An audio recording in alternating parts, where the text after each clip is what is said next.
Retirement used to mark the end of work. Today, for a growing number of Americans, it marks a shift into a different kind of work. The rise of the working class retiree is not a fringe trend. It is becoming a structural feature of the U.S. economy. Here is the core problem. More people are reaching retirement age without the financial capacity to stop working, even after decades of consistent employment. They did not fail. They followed the plan they were given. For years, the standard formula was simple: work steadily, save regularly, pay off major debts, and rely on Social Security as a foundation. For many households, this approach appeared reasonable and responsible. What it did not account for was how costs, longevity, and income dynamics would change over time. The numbers explain why this model no longer holds. According to recent data, the median retirement savings for Americans aged 55-64 is well below what is required to sustain even a modest retirement. At the same time, average life expectancy has increased, healthcare costs have risen faster than inflation, and housing expenses remain a major burden well into retirement years.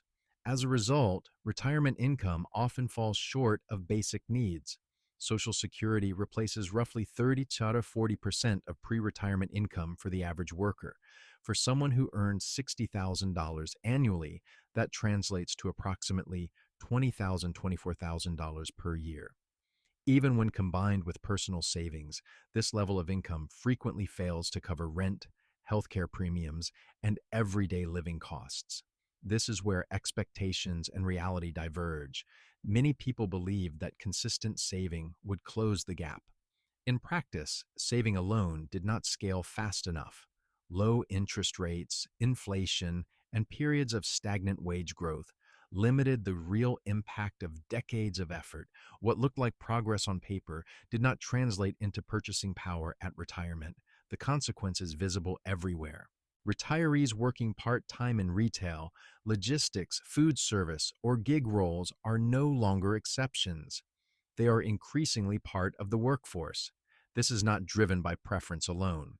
Surveys consistently show that a significant portion of older workers remain employed primarily for financial reasons, not personal fulfillment.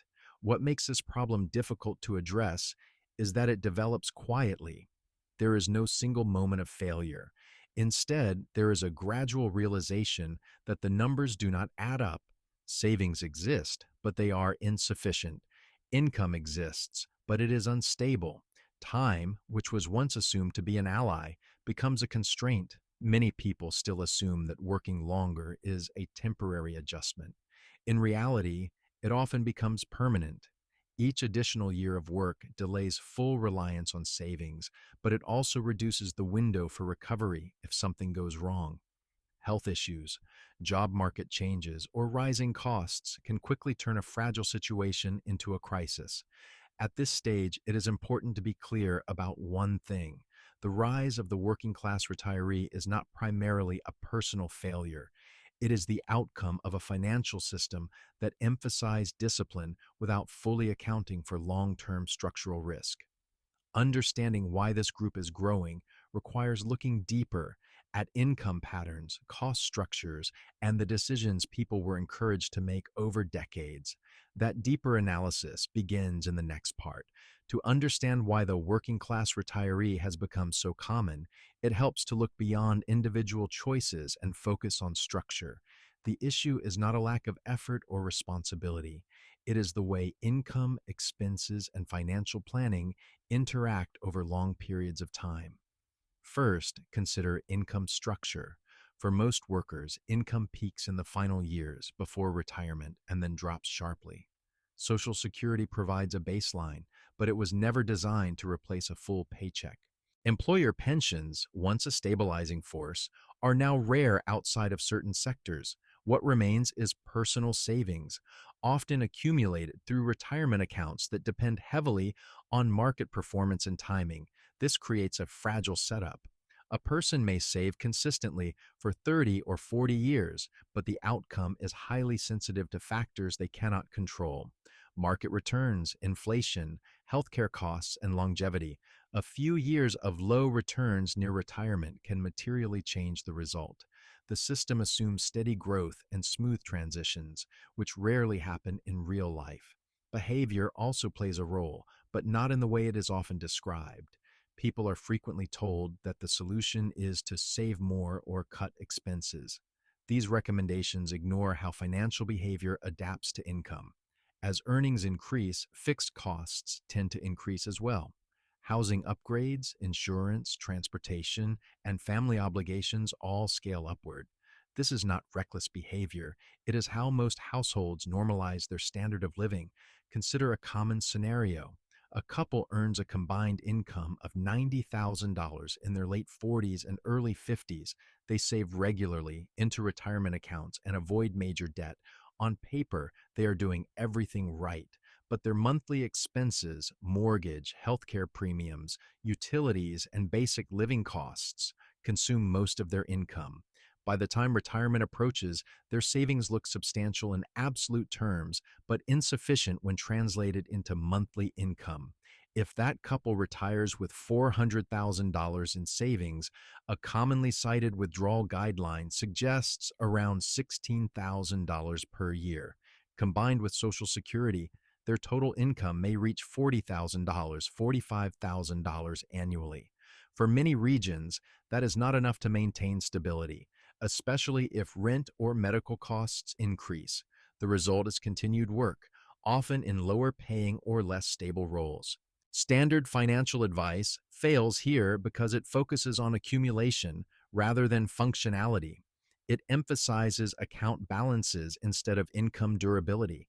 It assumes that reducing expenses in retirement is easy, when in reality, many costs are fixed or rise with age.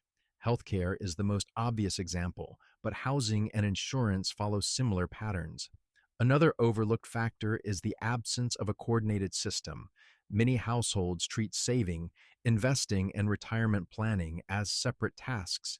There is no unified structure that connects current decisions to future income requirements. Without that system, people optimize individual actions without understanding their combined effect. This is why the problem persists, even among disciplined savers.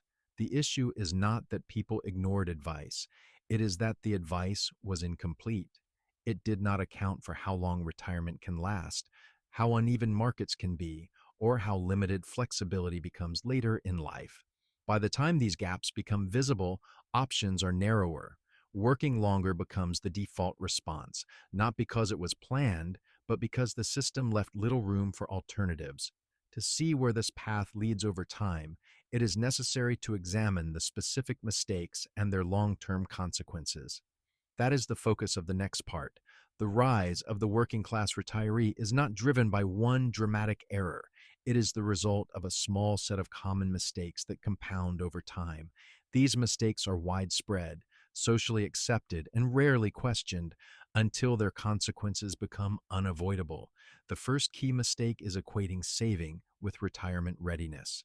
Many people focus almost entirely on how much they have saved, not on what that savings can realistically produce as income. A retirement account balance of $300,000 or even $500,000 sounds substantial, but when converted into sustainable annual income, the picture changes.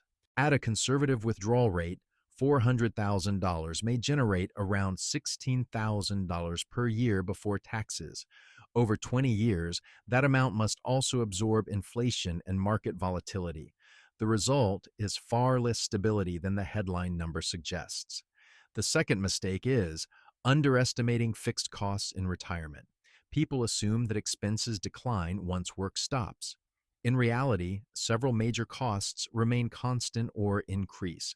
Housing, utilities, insurance, and healthcare do not scale down easily. A retiree who spends $3,500 per month before retirement may still face $3,000 or more afterward. If income falls faster than expenses, the gap must be filled by continued work or accelerated withdrawals, both of which reduce long-term security. The third mistake is relying too heavily on timing. Many retirement plans assume favorable market conditions near retirement. This is rarely stated explicitly, but it is built into expectations. If markets perform well, withdrawals feel manageable. If markets stagnate or decline in the first 5–10 years of retirement, the same strategy becomes unsustainable. This sequence risk can shorten the lifespan of a portfolio by many years. The fourth mistake is treating work as an optional backup instead of a structural dependency. People often believe they can work a little if needed. Over time, this temporary solution becomes permanent. 5 years after retirement age, many are still working, not because they choose to, but because stopping would require a reduction in living standards they cannot afford. The long-term consequences of these mistakes are measurable.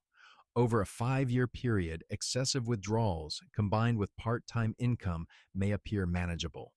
Over 10 years, portfolio depletion accelerates, especially during inflationary periods. Over 20 years, the risk becomes existential. Savings approach zero while work capacity declines due to age or health. Consider two scenarios. In the first, a retiree with $450,000 relies on withdrawals and occasional work. After 15 years of modest market returns and steady expenses, their remaining balance may be under $150,000. In the second, the same retiree structures income earlier, limits dependency on withdrawals, and preserves capital. The difference is not income level, it is planning logic. This highlights the core truth. The problem is not insufficient income during working years. Many working-class retirees earned reasonable wages and saved consistently. The problem lies in decisions that optimized for accumulation rather than durability. The system rewarded discipline, but failed to convert that discipline into long-term resilience. When these mistakes compound, the outcome is predictable. Retirement becomes unstable. Work extends indefinitely. Financial stress persists into years that were supposed to be secure. Correcting this trajectory does not require earning more late in life. It requires changing how decisions are structured long before retirement begins. That shift from accumulation to stability is the foundation of the solution, which we will examine next. The solution to the working class retiree problem is not aggressive investing, late-stage risk-taking, or unrealistic lifestyle cuts. It is a structural shift in how money is organized long before and during retirement. The goal is simple: reduce dependence on withdrawals and increase income stability. The first element of the solution is income-based planning instead of balance-based planning. Rather than asking, "How much have I saved?" the correct question becomes, "How much reliable monthly income does my system produce?" This reframes retirement from a pile of money that slowly shrinks into a structure that supports consistent cash flow.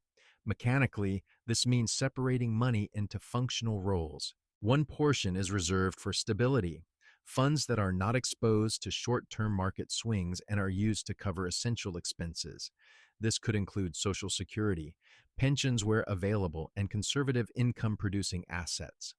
These sources are not designed for growth. They are designed for predictability. A second portion is allocated for growth, but with controlled expectations. This money is invested with a long time horizon and is not relied upon for immediate spending. By separating growth assets from income needs, market volatility becomes less dangerous. A market downturn does not force selling at unfavorable times because daily expenses are already covered. The third component is expense containment through structural decisions, not constant budgeting.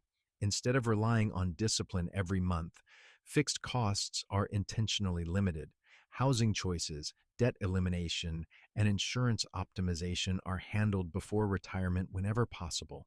This lowers the baseline income required and increases flexibility later. Why is this approach stable? Because it reduces the number of variables that must align perfectly. Traditional retirement plans depend on steady markets, controlled inflation, and uninterrupted health. This system assumes none of those. It is designed to function under imperfect conditions. For example, consider two retirees with identical savings. One relies on regular withdrawals to cover all expenses. The other uses guaranteed income sources to cover essentials and taps savings only opportunistically. In a market downturn, the first retiree must sell assets at lower prices. The second can wait. Over time, that difference alone can preserve hundreds of thousands of dollars. Another stabilizing factor is flexibility without dependency. Working in retirement becomes optional rather than necessary. Income from part-time work, consulting, or seasonal roles can be used to reinforce savings instead of replacing basic living expenses. This changes the psychological and financial dynamic entirely. Importantly, this solution does not require complex products or advanced strategies. It requires clarity of purpose. Each dollar must have a job, income, growth, or protection. When money is assigned roles, decision-making becomes simpler and more resilient. The system also scales. Whether someone has modest savings or substantial assets, the logic remains the same. Stability first, growth second, optimization last. This order matters. Reversing it leads directly to the problems described earlier. Most importantly, this approach acknowledges reality. Retirement can last 20 to 30 years. Markets fluctuate, costs rise, health changes.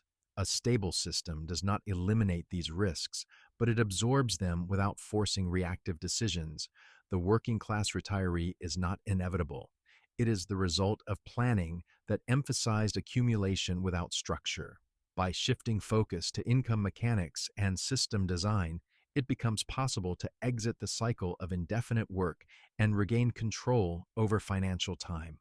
In the final part, we will bring these ideas together into a clear framework and outline what changes over the next 1, 5, and 10 years when the system is applied correctly. At this point, the pattern should be clear. The rise of the working class retiree is not an accident, and it is not caused by a single bad decision. It is the predictable result of a financial approach that prioritized saving without structure and accumulation without function. The complete system can be summarized in three connected layers. First, define income stability before retirement begins. This means identifying how much monthly income is required to cover essential expenses and ensuring that this amount is not dependent on market timing. Social Security, pensions where available, and conservative income sources form the base. The objective is not growth, but reliability. If essentials are covered, uncertainty becomes manageable. Second, separate capital for growth from capital for spending. Money intended for long-term growth should not be used to fund everyday living. This separation protects against forced selling during unfavorable market conditions. Growth assets are allowed to fluctuate because they are not tied to immediate survival. This single change dramatically reduces long-term risk. Third, lock in structural decisions early. Housing costs, debt levels, and insurance commitments should be addressed before retirement whenever possible. These decisions determine how much income will be required later. Lower fixed costs create flexibility. Higher fixed costs create dependency. When this system is applied, the timeline changes in measurable ways. After 1 year, clarity improves. Spending requirements are defined. Income sources are mapped. Financial decisions become simpler because each dollar has a role. Stress often decreases, not because income rises, but because uncertainty falls. After 5 years, stability compounds. Savings are depleted more slowly. Market volatility has less impact on daily life. Work becomes optional rather than necessary. Any income earned during this period reinforces the system instead of compensating for its weaknesses. After 10 years, the difference becomes structural. In a withdrawal-based approach, savings may be significantly reduced. In a structured income approach, capital preservation is higher and flexibility remains. Health or market disruptions are less likely to force drastic changes. The retiree retains control over time rather than reacting to circumstances. What should be done now is straightforward, but not always easy. Start by calculating monthly essential expenses with precision. Not estimates, not averages, actual numbers. Then compare that figure to guaranteed or predictable income sources. The gap is the problem to solve, not total savings, not account balances. The income gap. Next, review savings and investments and assign them roles. Which portion exists to protect stability? Which portion exists to grow over time? If these roles are mixed, risk increases. Finally, examine fixed costs with long-term intent. Ask whether current obligations support flexibility or undermine it. This step often matters more than any investment choice. The key insight is this: retirement failure is rarely caused by earning too little. It is caused by structuring money incorrectly over time. Many working class retirees were disciplined, consistent, and responsible. What they lacked was a system designed for durability. This is not a call for urgency or fear. It is a call for precision. Financial security does not require perfection. It requires alignment between income, expenses, and time. The working class retiree is a warning, not a destiny. With clear structure and realistic planning, retirement can shift from indefinite work to controlled choice. That shift begins not with more effort, but with better design.